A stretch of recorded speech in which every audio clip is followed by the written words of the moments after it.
that's the base strip for this technique, but sometimes that's all an athlete wants, just to have that locked in.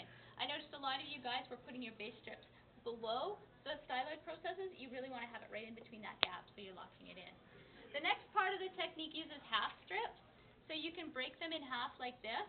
That wasn't a very good one. That was going to be right in the middle, depending on the size of the hand. If you make a half strip, you use less tape too. But the advantage of a half strip is now I can manipulate the ends for the technique. So I put it straight down the middle here to measure it. One side is going to come around to the base strip this way. One side is going to come over there. And I want 3 of those strips. So if I pre-rip 3 of them, then I know they're all going to be the same size, which is an advantage also. And it makes it tidy.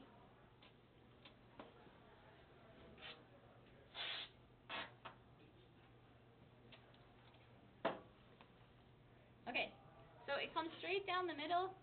Now, depending on the injury direction is going to depend on which way you put the strip. So if this athlete has injured their thumb this way, I'm going to pull it back this way. So I put the injury direction down first. I don't manipulate it, but I put this direction last. And I'm going to actually come around, and I'm going to pull it back. So I pull it back tighter than if it was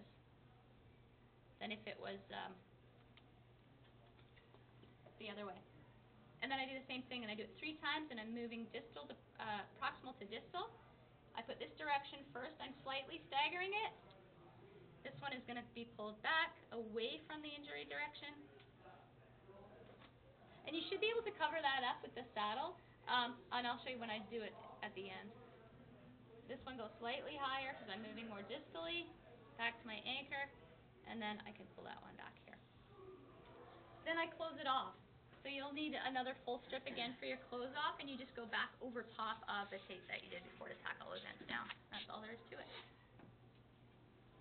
So it's continuous, and you just keep climbing so that you're locking in that wrist joint.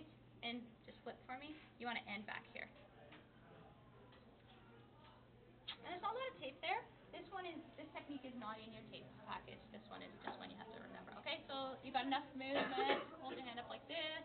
You can still set and do all that stuff you need to do, but you've got that support in there. Okay? If that injury was the other direction, right? If it was a hyper extension injury, which would probably be more common, then I just do it the other way when I'm laying my strips down. So I'd put this direction first, and then I'd pull it forward. Now you have to be careful when you're pulling it forward. You don't want to preload that thumb. If you pull too far forward, you've got it sticking in the middle of the hand like that. You just want to give it support, so you're pulling it that way with these strips.